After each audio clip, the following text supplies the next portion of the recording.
नमस्कार मित्रांनो, माझं नाव आहे प्रतीक. मी तुमच्या सर्वांचं आपल्या यूट्यूब चॅनलवर मनापासून स्वागत करतो. तर मित्रांनो, आज आपण या व्हिडिओमध्ये विनायक चतुर्थी निमित्त बॅनर तयार केला. ते बॅनर कशा प्रकारे तयार करायचं आहे आपण या व्हिडिओमध्ये स्टेप बाय स्टेप सांगणार आहे. त्यासाठी व्हिडिओ जरा स्किप न करता बघायचा आहे आणि चॅनलवर नवीन आणि पहिल्यांदाच आला असाल तर आपल्या यूट्यूब चॅनलला सबस्क्राईब करायचं आहे, कारण आपण अशाच प्रकारच्या बॅनर रिलेटेड व्हिडिओ आपल्या मराठी भाषेमध्ये आपल्या चॅनलवरती आणत असतो. चला तर मित्रांनो, जराही वेळ वाया न घालवता सुरुवात करू आपण आपल्या व्हिडिओला. तर आता सर्वात अगोदर तुम्हाला डिस्क्रिप्शनमधलं मटेरियल डाउनलोड करून घ्यायचं आहे. त्यानंतर झेड आर्चर ॲप्लिकेशनला पण डाउनलोड करून घ्यायचं आहे, डाउनलोड नसेल तर, आणि झेड आर्चर ॲप्लिकेशनला ओपन करायचं आहे. ॲप्लिकेशनचा सर्व इंटरफेस आपल्या फाईल मॅनेजरसारखा असतो, त्यामुळे तुम्हाला यूज करण्यासाठी काही अडचण येणार नाही.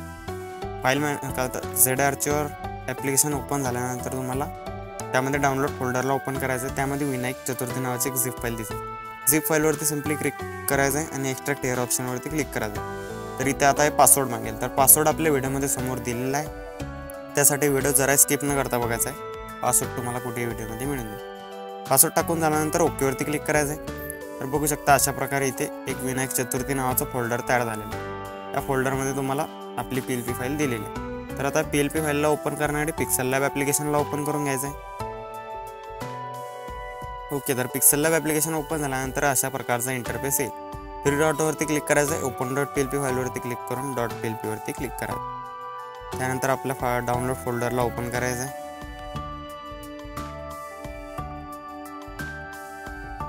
ओके, तर डाउनलोड फोल्डर ओपन झाल्यानंतर त्यामध्ये आपलं विनायक चतुर्थीच्या फोल्डरला पण ओपन करायचं आहे. त्यामध्ये PLP फाईल दिसेल. PLP फाईलवरती क्लिक करायचं आहे. ओपन अँड ॲड ऑप्शनवरती क्लिक करायचं.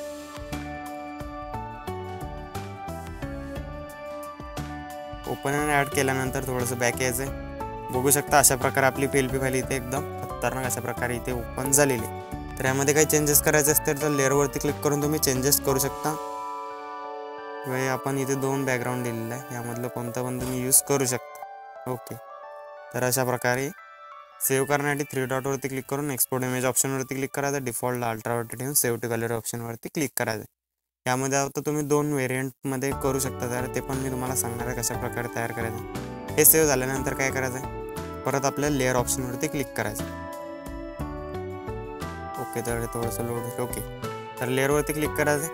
इथे जे आपले पिलर दिसत आहे, कॉलम म्हणजे स्तंभ, त्यावरती क्लिक करून कलर फिल्टरला ऑप्शनवरती रिसेट करायचं. अशा प्रकारे तुम्ही सर्व स्तंभांचा अशा प्रकारे कलर रिसेट करायचा.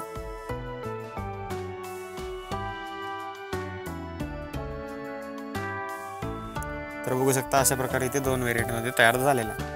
तर याला पण सेव्ह करण्यासाठी 3 डॉटवरती क्लिक करून एक्सपोर्ट इमेज ऑप्शनवरती क्लिक करून डायमेन्शनला 18वरती सेव्ह ठेवल्यानंतर सेव्ह टू गॅलरी केल्यानंतर हे फुल HD क्वालिटीमध्ये तुमच्या गॅलरीमध्ये सेव्ह होईल.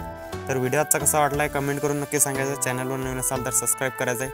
भेटू अशा नवीन इंटरेस्टिंग व्हिडिओमध्ये. तोपर्यंत चॅनलवरचे बाकीचे व्हिडिओ बघत राहा आणि एडिटिंग करायला शिका. जय हिंद, जय महाराष्ट्र.